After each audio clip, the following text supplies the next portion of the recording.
जलालाबाद नगर पंचायत में पिछले कई माह से चली आ रही है असमंजस की स्थिति को लेकर अधिशासी अधिकारी ने नगर पंचायत बोर्ड से विकास कार्यों में सहयोग करने की अपील करते हुए नियम विरुद्ध किए लाखों रुपए के काम को समाज सेवा घोषित कर भविष्य में भी बिना टेंडर किए गए कार्यों को भुगतान करने पर रोक लगा दी।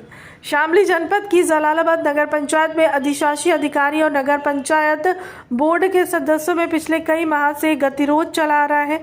इसी गतिरोध के चलते जलालाबाद में अतिरिक्त प्रभार के रूप में तैनात अधिशासी अधिकारी जितेंद्र कुमार के तबादला होने और अन्य अधिशासी अधिकारी के तैनात होने की सूचना आ रही थी, लेकिन सोमवार के दिन अधिशासी अधिकारी जितेंद्र कुमार ने नगर पंचायत जलालाबाद में पहुंचकर लंबे समय से लंबित कार्य को निपटाते हुए नगर पंचायत कर्मचारी को आदेशित करते हुए कहा कि नगर पंचायत में कोई भी कार्य नियम विरुद्ध नहीं किया जाएगा। अगर किसी की कोई भी शिकायत मिली तो उसके खिलाफ भी कार्रवाई होगी। उन्होंने बताया कि जलालाबाद नगर पंचायत में बिना टेंडर और बिना उनकी जानकारी के 447 विद्युत लाइट जिनकी सूचना भी सार्वजनिक की जा रही है, लाइट को लगाने की कोई जानकारी उनके पास नहीं है। वहीं पिछले 6 माह में नगर पंचायत में बिना टेंडर और नियम विरुद्ध नालियों पर लगाए गए चैनल, सड़कों का बिना टेंडर के किया गया पैच वर्क, नगर पंचायत में नंबर या अन्य मरम्मत आदि के लिए खरीदी गई सामग्री, लाइटों की मरम्मत आदि का कार्य और नगर पंचायत में फर्नीचर की खरीद को लेकर कोई भी भुगतान नगर पंचायत में नहीं किया जाएगा। सभी कामों को समाज सेवा में घोषित किया जाता है। उपरोक्त कार्य की कीमत लगभग 1 करोड़ रुपए है। वहीं उन्होंने कहा कि अगर कोई ठेकेदार टेंडर में दिए गए समय के अनुसार कार्य को गुणवत्ता पूर्वक नहीं निपटाता तो उसके विरुद्ध भी कार्रवाई करते हुए उसे ब्लैक लिस्टेड किया जाएगा। वार्ड 7 के सभासद जावेद ने बताया कि पिछले समय से विकास कार्य बाधित है और नियम विरुद्ध किए गए कार्य को समाज सेवा घोषित करने पर निर्णय का स्वागत किया गया। उन्होंने कहा कि सभी कार्य नियमानुसार होने चाहिए। वहीं वार्ड 6 की महिला सभासद आसफा ने भी नियम विरुद्ध किया गया कार्य को समाज सेवा घोषित होने पर खुशी जाहिर की है। साथ ही अधिशासी अधिकारी जितेंद्र कुमार ने बोर्ड के सभी सदस्यों से अपील करते हुए कहा कि नगर में किए जाने वाले विकास कार्यों में सभी लोग सहयोग करें। अगर उन्हें किसी प्रकार की कोई विकास संबंधित कार्य को कराए जाने की आवश्यकता लगती है तो वह बिना किसी लॉग लपेट के अपना प्रस्ताव देकर नियमानुसार कस्बे में विकास को करा सकते हैं।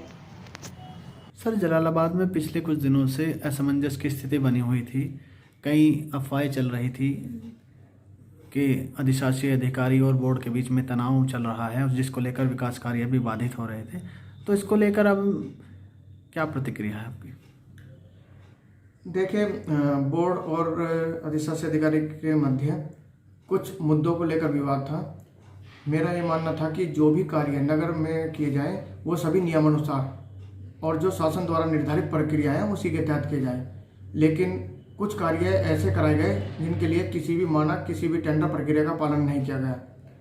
तो ऐसे कार्य जो बिना टेंडर, बिना मानक कराए या बिना स्वीकृति कराए गए, उन्हीं को लेकर विवाद था, जिसको अध्यक्ष महोदय जो है अपने स्तर पर करा दिया, लेकिन उसकी मुझे कोई जानकारी नहीं थी। जब उनको रोकने का प्रयास किया गया तो कुछ विवाद हुआ। यही विवाद का मुख्य कारण था। अच्छा, जो टेंडर के बिना जो कार्य हुए थे, अब उनका क्या निस्तारण किया गया? देखिए, जो भी कार्य नियम विरुद्ध होंगे उनको शासन के मंशा के अनुरूप सब कुछ समाज सेवा के क्षेत्र में कार्य किया गया, घोषित कर दिया गया है। उसका भविष्य में या वर्तमान में किसी तरह का कोई भुगतान नगर पंचायत द्वारा न तो किया जाएगा और न ही उनको लीगलाइज करने का कोई प्रक्रिया की जाएगी। कौन कौन से ऐसे कार्य थे मुख्य रूप से जो समाज सेवी घोषित किए गए? इसमें जो मुख्य रूप से लगभग 347 लाइटें की खरीद की गई, जिसके लिए कोई प्रक्रिया नहीं अपनाई गई। ये लाइटें किसके द्वारा खरीदी गई, कौन लाया, किसके द्वारा लगाई गई, इसकी कोई जानकारी नगर पंचायत को नहीं है। ये सभी लाइटें समाज सेवा के क्षेत्र में घोषित कर दी गई हैं। इनकी सूची भी सार्वजनिक रूप से पब्लिश कर दी गई है ताकि भविष्य में कोई भी इनका भुगतान न करा सके। चैनल को लेकर भी विवाद चल रहा था। कुछ यहाँ पर चैनल लगवाए गए हैं हर गली में, हर वार्ड में, जहाँ पर जरूरत नहीं थी अनावश्यक रूप से वहाँ पर भी चैनल लगाए गए हैं। इसके कोई टेंडर प्रक्रिया नहीं अपनाई गई। इनको समाज सेवा के क्षेत्र में घोषित कर दिया गया है। पैच वर्क के जो भी कार्य नगर पंचायत में बिना टेंडर प्रक्रिया के हुए हैं उन सबको भी समाज सेवा घोषित कर दिया गया है। लगभग 50 कुर्सियों की खरीद हुई है जो कि नगर पंचायत कार्यालय में रखी हुई हैं, इनके लिए कोई स्वीकृति या कोई प्रक्रिया मानक का पालन नहीं किया गया है। इनको समाज सेवा घोषित कर दिया गया है। इसके अलावा कुछ लीकेज का सामान या कुछ ऐसे अन्य सामग्री जो कि अभी भी मेरी जानकारी में नहीं है, अगर कोई भी खरीद फरोख्त ऐसी हुई है तो उनका कोई भी भुगतान नगर पंचायत द्वारा नहीं किया जाएगा। अच्छा, अगर भविष्य में ऐसी जानकारी मिलेगी किन लोगों ने ये कार्य कराए थे या उसका इनलीगलाइज प्रेशर डालना चाहे तो उन लोगों पर अब तक क्या कार्रवाई हुई है? ऐसा है, अभी किसी भी व्यक्ति ने इनकी स्वीकृति नहीं ली है कि ये कार्य मेरे द्वारा कराया गया है, और जब तक कोई व्यक्ति स्वीकार नहीं करेगा तो ये सब समाज सेवा के क्षेत्र में है।